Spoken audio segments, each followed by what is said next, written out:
is it? 2011 long wheelbase Vivaro. Obviously cut the holes out for the windows. We've got 240 hookup.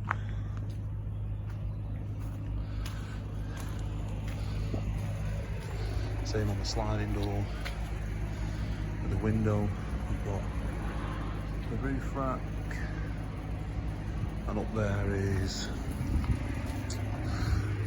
250 watt panels for solar, and then inside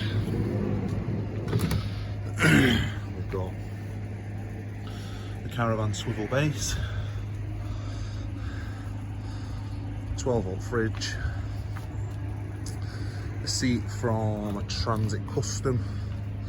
Again, I chose this because it comes with the seat belt attached. On slots directly into the floor. It folds down, slides out should I need the whole space. Just standard home cupboards. We've trimmed the back, and that's obviously a drawer for the cutlery. Same in here. It's not really finished. I've still got my microwave to go in there, and then obviously all my pots and pans and stuff will go under there and in the opposite cupboard. 12 volt fridge, which again is quite large. I often come to work for pretty much all weekend, come to work on Friday and go home on a Monday. 12 volt TV. I've currently brought my Xbox. Gas hob with a 3-ring burner. Again, breakfast and teas and everything else, and lunches is a hell of a lot easier with a free gas burner. I was looking at the sinks, and the two burner was fine, but then it was carrying the water and the wastewater for the sink. Most of the sites I'm on obviously have welfare canteens and cabins, so washing up isn't really a problem. We've got a small double at the back, and obviously my roof light. A couple of things kind of wish I would have done. I've obviously got the spotlights in there, the same on the plinth underneath, but yeah, a couple of things I kind of wish I would have done. The roof light, I kind of wish I'd have put more towards the front. It's kind of really useless at the back there now. I mean, don't get me wrong, it keeps me cool in the summer when it's open, but it can be a bit noisy when it rains. But again, I don't mind listening to that. We've got the 12 volt panel on my solar controller. Obviously the sun's out now currently, but it's not major when it comes to obviously charging the batteries. Double socket, again when I'm hooked up to 240, I can have the old heater plugged in, especially when it gets a bit chilly. Because the one thing I didn't do, and the one thing I wish I really would have done, was obviously fitted a diesel heater. I have got space for it in the back, which I'll show you shortly. Obviously these, I know a lot of people said, what do you do, or what can you do with the space under the bed? You know, obviously I store quite a bit in there when it comes to the dog. But currently it's got my camping chair, my first aid kit, all my batteries are under there as well, my solar panel. I'll show you from the other side. The dog's got incoming and outgoing fans, obviously to keep her cool in the summer.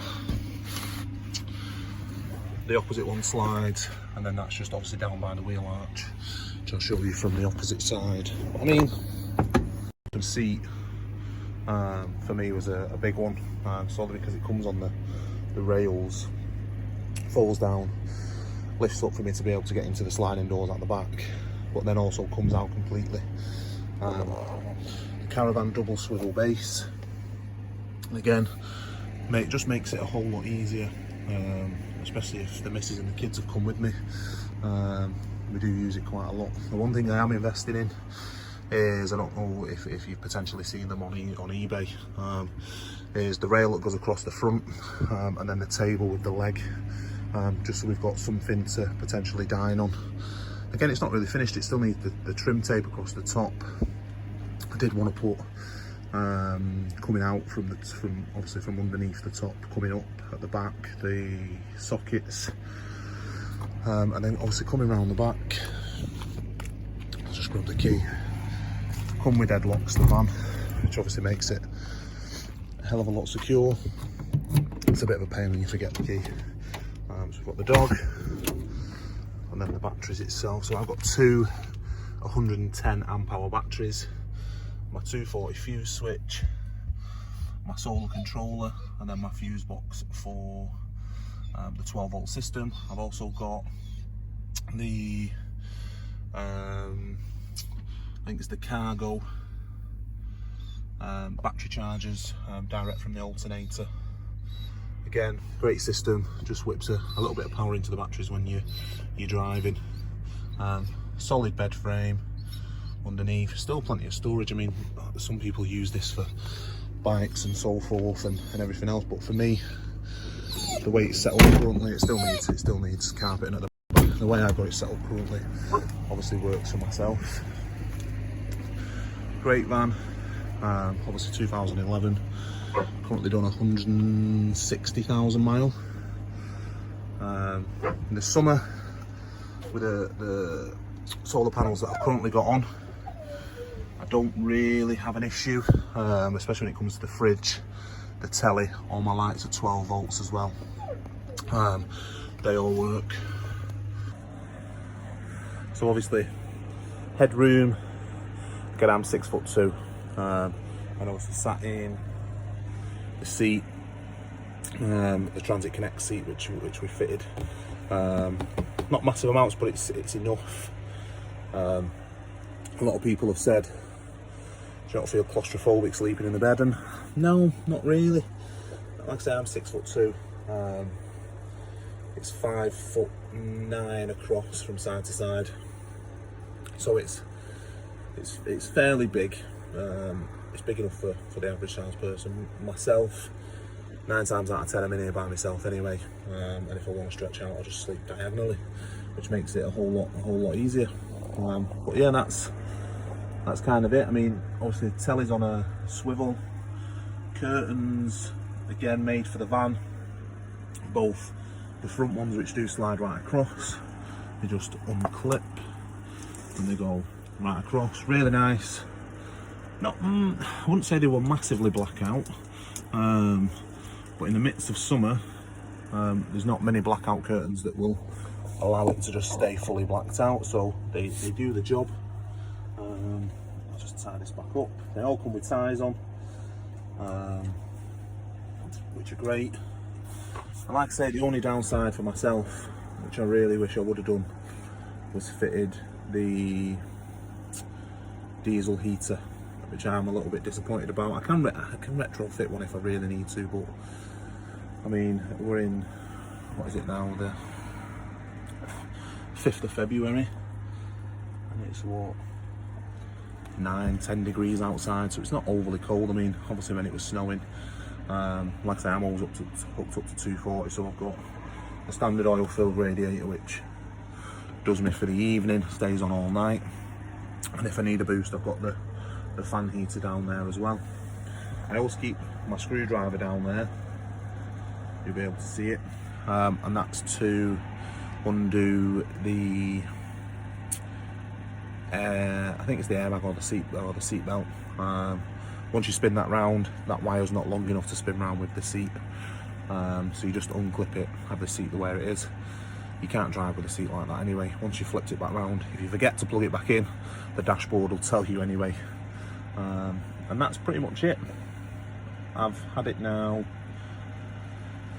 probably up to this sort of level around 6 months. We've been camping in it just at the back end of last summer, with the van and the tent, because I've got 3 kids, so we all slept in the tent, but the van come in handy, especially when it comes to cooking. If it was raining or anything like that, we'd still be able to cook. Sitting down and just having a cool, because it is quite cool in the summer for some strange reason. it tends to be cooler in the van than it does outside, which is always nice. So in the midst of when we were there, I think it was 28, 29 degrees. So the kids would just come and sit in the van and be a little bit cooler. Dog enjoys it. I've got plenty of storage, but like I say, the next one is potentially going to be a boxer. Again, long wheelbase, potentially Fiat Ducato.